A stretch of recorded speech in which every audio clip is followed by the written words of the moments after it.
Hi, it's Diederik Gelderman here, speaker, trainer, author of 4 published books, and founder of Business Productivity Academy and Turbocharge Your Practice. Let me ask you a question. Why is a coffee shop like a veterinary practice? Not sure? Well, listen in and let me explain. I start work at 5:30 in the morning. It's a really nice quiet time. You know, feed the animals, do some other bits and pieces around the house, read something motivational for 20 minutes.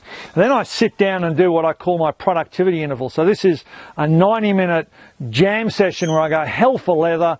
There's nothing else happening in the world. I'm not interrupted. There's no phone calls. There's no email. There's no internet. And in that 1.5 hours, in that 90 minutes, I do 4 hours of work. And I've shared those strategy before in video. So if you're not quite sure how that works, go back to that video or send me an email and I'll talk to you more about it. Or come along to the workshop. I'm actually holding more workshops on exactly that strategy sometime later this year. Keep your eyes peeled. But after that 90-minute jam session, I want to get my head back together, clear out all the cobwebs from that intense concentration session.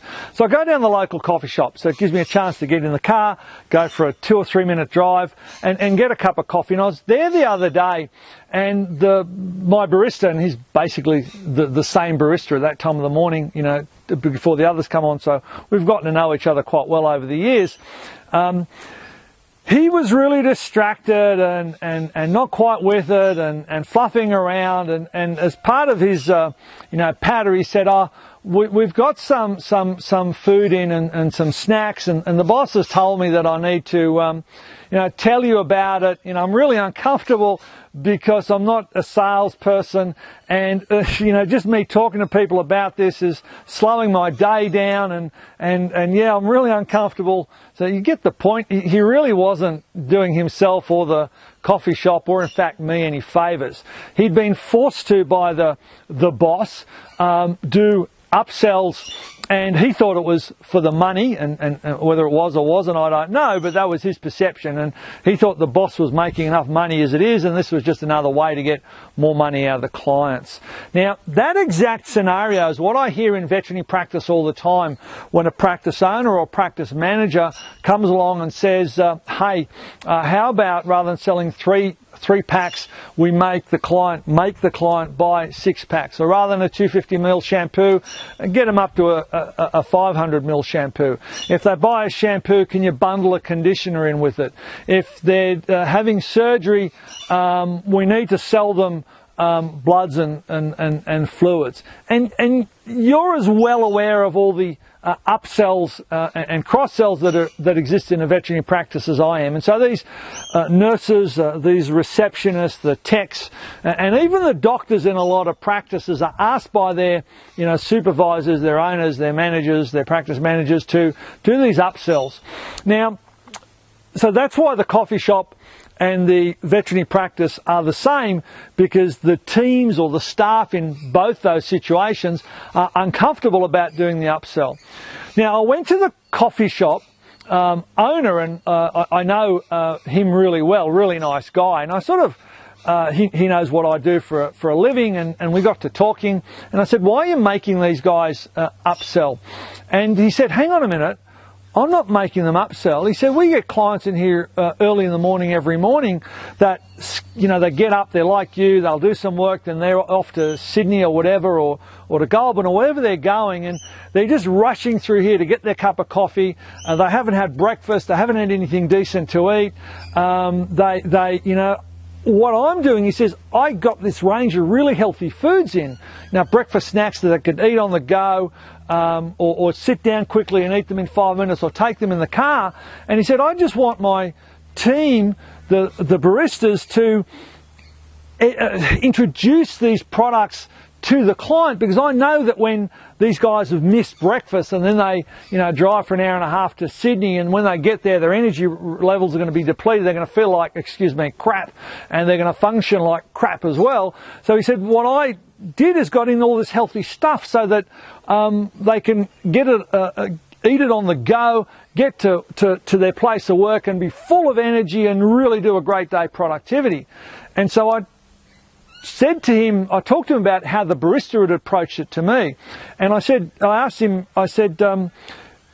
what did you tell these guys? Did you tell these guys, your baristas, that this is the reason you got it in? And he said, no, I just thought they'd connect the dots. I thought they'd know that I wasn't going to rip them off. I'm not like that. They've worked for me long enough. And that was his problem, okay? He'd done the right thing, but he hadn't trained or told the team as to why he was doing it. So they'd misconnected the dots and they thought, oh, this is another money-making exercise. Now, I've talked to and worked with thousands of teams in veterinary practices, and typically when the owner or the manager introduces something new and doesn't explain it properly, it's regarded as another way to put, money in the pocket of the practice owners. So, moral of the story is this: if you want to introduce something to your team, an ethical upsell or cross-sell, explain to them why you're doing it. So let's talk about upselling a 3-pack into a 6-pack. So you would tell your team, hey, look, fleas are a real problem. The dogs scratch. They get hot spots. The owners are really upset, etc., etc., etc. And the reason is these people they'll buy 3 months worth of flea control. They know that it's going to run out. They'll say, I'll go in and get it tomorrow, but they don't go in and get it for another 2 or 3 or 4 weeks. And there's plenty of studies on this. Muriel did quite a few studies on the delay between something running out and the client getting the next batch, if you like. So talk to your Muriel rep. They'll have lots of examples of this. And then, so they'll get it. They'll be 3 or 4 weeks late. By then, they've had a flea plague burst through. The whole environment's contaminated and everything's gone down the tubes. Whereas if the client buys and that's going to happen 4 times a year with a 3-pack, right? Whereas if the client buys a 6-pack, that's only going to happen twice a year. And maybe if you put a reminder system in place, it won't happen at all because they know they'll have to get it.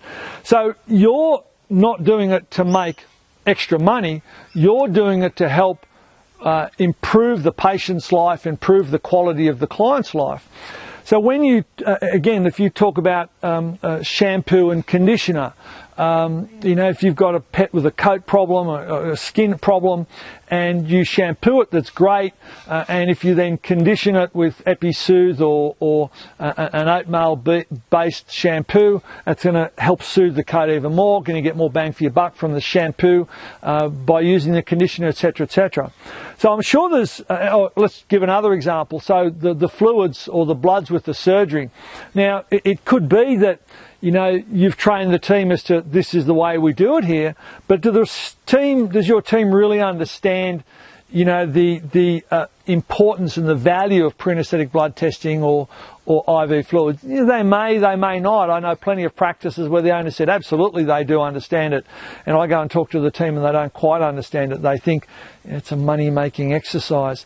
So what I would like you to take out of today is that go back to when you're trying to educate your team as to improving sales, adding on sales, cross-selling and upselling, all ethical, mind you, all ethical, then it's really important to go back to the root reason for making this happen.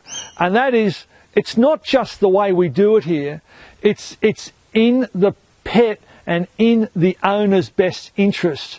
And in fact, if we didn't offer them a 6-pack, if we didn't offer them or recommend the bloods with the surgery or the fluids with the surgery, then we could in fact be negligent by default. In my opinion, it could be negligent by your actions, and you can be just as negligent by your inactions. And I'm not talking about negligence from a legal perspective or a being sued perspective, but I'm talking about ethical negligence. So if we don't do everything for the pet, then I believe we're being negligent. You can be negligent by your actions and you can be negligent by default. In this situation, not recommending the bloods, not recommending the fluids, not recommending the 6-pack, and allowing the client to fail or potentially fail with whatever that happens to be, is being negligent by default. So if you're trying to instigate a program by which your practice sells more ethical stuff to the clients and the patients coming through the door, then go right back to the core reason that your practice exists, to ensure that every pet lives a longer and happier life, to ensure that every client has the best opportunity for looking after that pet during that pet's life. So go right back to that core thing. Just like the next time I went in to see that barista, he approached the subject really well, and he actually said to me, and very differently, he said to me, Dick, I know you get up at 5:30 and you do a lot of work in the morning. Did you have a chance to eat something healthy before you come in here for your cup of coffee? Because if you haven't, I've got some really healthy snacks for you that you can eat on the run. And did I take some? Yeah, you bet I did. So I'll see you on the next video. Bye.